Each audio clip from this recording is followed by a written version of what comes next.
Assalamualaikum warahmatullahi wabarakatuh. Di sini saya Afrizal Akbar Sanjaya serta teman saya Anastasia Tanyofi sebagai perwakilan kelompok 1 akan menjelaskan materi mengenai siapa Tuhan. Secara pemikiran manusia tentang Tuhan, Tuhan menurut agama wahyu dan fakta saintifik ekstensi Tuhan.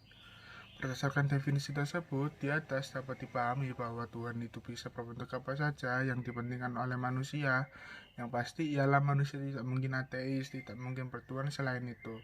Tuhan adalah pencipta semesta dan isinya. Tuhan juga mengatur dan menata segala sesuatu di alam semesta. Secara pemikiran manusia tentang Tuhan. 1. Pemikiran Barat. Yang dimaksud konsep ketuhanan menurut pemikiran manusia adalah konsep yang didasarkan atas hasil pemikiran baik melalui pengalaman, lahirlah maupun batinlah, baik yang bersifat penelitian rasional maupun pengalaman batin. Dalam literatur sejarah agama dikenal teori evoluisme, yaitu teori yang menyatakan adanya proses dari kepercayaan yang amat sederhana, lama-kelamaan meningkat menjadi sempurna. Teori tersebut mula-mula ditemukan oleh Max Muller, kemudian dikemukan oleh A.B. Taylor, Robertson Smith, Lubbock, dan Joy Vance. Proses perkembangan pemikiran tentang Tuhan menurut teori evolusi adalah sebagai berikut. A. Dinanisme. Menurut paham ini, manusia sejak paham primitif telah mengakui adanya kekuatan yang pengaruh dalam kehidupan. Seperti mana? Melanesia, mana adalah kekuatan gaib yang tidak dapat dilihat atau diindra dengan panca indera. B. Animisme. Di samping kepercayaan dinanisme, masyarakat primitif juga mempercaya adanya peran roh dalam kehidupan setiap benda yang dianggap benda baik mempunyai roh. Politisme, kepercayaan dinanisme dan animisme lama-lama tidak memberikan kepuasan karena terlalu banyak yang menjadi sanjungan dan pujaan. Roh yang lebih dari yang lain kemudian disebut dewa. Monoteisme, politisme dan tidak memberikan kepuasan terutama terhadap kaum cendekiawan. Oleh karena itu, dari dewa-dewa yang diakui diadakan seleksi karena tidak mungkin mempunyai kekuatan yang sama. Lama-kelamaan, kepercayaan manusia meningkat menjadi lebih definitif tertentu. Monoteisme, kepercayaan dalam bentuk holistisme melangkah menjadi monoteisme. Dalam monoteisme hanya mengakui satu Tuhan untuk seluruh bangsa bersifat internasional. 2. Pemikiran umat Islam. Di kalangan umat Islam terdapat polemik dalam masalah ketuhanan. Satu kelompok berpegang teguh dengan Jabariyah, yaitu paham yang mengatakan bahwa Tuhan mempunyai kekuatan mutlak yang menjadi penentu segalanya. Di lain pihak ada yang berpegang pada Qadariyah, yaitu paham yang mengatakan bahwa manusialah yang menentukan nasibnya. Polemik dalam masalah ketuhanan di kalangan umat Islam pernah menimbulkan suatu disintegrasi atau perpecahan umat Islam. Peristiwa Al-Mihnah, yaitu pembantaian terhadap para tokoh Jabariyah oleh penguasa Qadariyah pada zaman Khalifah Al-Ma'mun atau dinasti Abbasiyah. Munculnya paham Jabariyah dan Qadariyah berkaitan erat dengan masalah politik umat Islam setelah Rasulullah meninggal. Untuk menghindari perpecahan antara dua kubu yang berselisih, mengadakan perjanjian damai. Bagi kelompok Muawiyah, perjanjian damai hanyalah merupakan strategi untuk memenangkan pertempuran pihak Ali yang bersalah sementara pihaknya tidak bersalah. Kelompok Mu'tazilah mengajukan konsep-konsep yang bertentangan dengan konsep yang diajukan golongan Murji'ah, aliran teologi yang diakui oleh penguasa politik pada waktu itu, yaitu Sunni.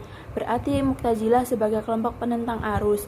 Mu'tazilah terkenal dengan 5 azas ushul al-khamsah, yaitu meniadakan atau menafikan sifat-sifat Tuhan dan menetapkan zatnya. Kedua, janji dan ancaman Tuhan, al-wa'ad dan al-wa'id.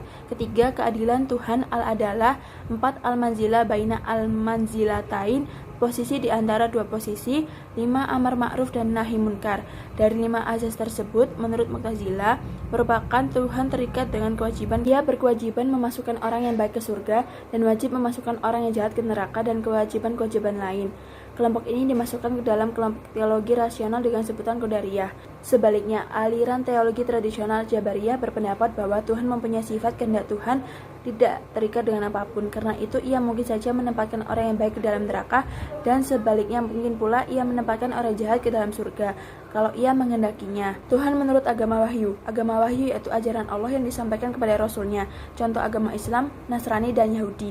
Dalam hal ini sebenarnya pengkajian manusia tentang Tuhan yang hanya didasarkan atas pengamatan dan pengalaman serta pemikiran manusia yang tidak akan selalu benar. Islam. Dalam konsep Islam, Tuhan disebut Allah dan diyakini sebagai zat maha tinggi yang nyata dan esa, pencipta yang maha kuat dan maha tahu, yang abadi, penuntut takdir, dan hakim bagi semesta alam. Kata Allah adalah kata khusus yang tidak dimiliki oleh kata selainnya, karena hanya Tuhan yang Maha Esa yang berhak mempunyai nama tersebut. Hanya Dia juga yang berhak memperoleh keagungan dan kesempurnaan mutlak, sebagaimana tidak ada nama yang lebih agung dari namanya itu. Dalam surat An-Nisa ayat 171 disebutkan bahwa sesungguhnya Allah Tuhan yang Maha Esa, Maha Suci Allah dari mempunyai anak, segala yang di langit dan di bumi adalah kepunyaannya, cukuplah Allah menjadi pemelihara. Nasrani. Inti kepercayaan umat Nasrani adalah Tritunggal, kepercayaan bahwa Allah itu tiga pribadi yang adalah satu, yaitu Allah Bapa, Allah Anak, dan Allah Roh Kudus. Ketiga sebutan tadi adalah suatu urut-urutan penampakan Tuhan di dalam sejarah. Jadi secara garis besar agama Nasrani meyakini bahwa Nabi Isa atau Yesus adalah anak Tuhan Allah. Dalam sejarah ketuhanan kaum Nasrani, penuhanan Yesus baru dilakukan pada akhir abad 2 Masehi. Yahudi. Agama Yahudi mempercayai satu Tuhan yaitu Yahweh, yang artinya yang Maha Esa. Kata Yahweh berasal dari anggapan agama Yahudi bahwa ada 4 huruf yang mati yaitu YHWH, yang dinamakan tetragrammaton, yang dipandang suci dan hanya digunakan untuk memanggil nama Tuhan yang Maha Esa itu.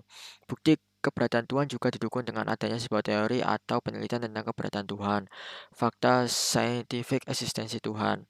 Menurut ilmuwan Francis S. Collins MD PhD, ketua proyek penelitian gen manusia di tahun 2007, lalu menyatakan bila DNA manusia menyimpan bukti keberadaan Tuhan.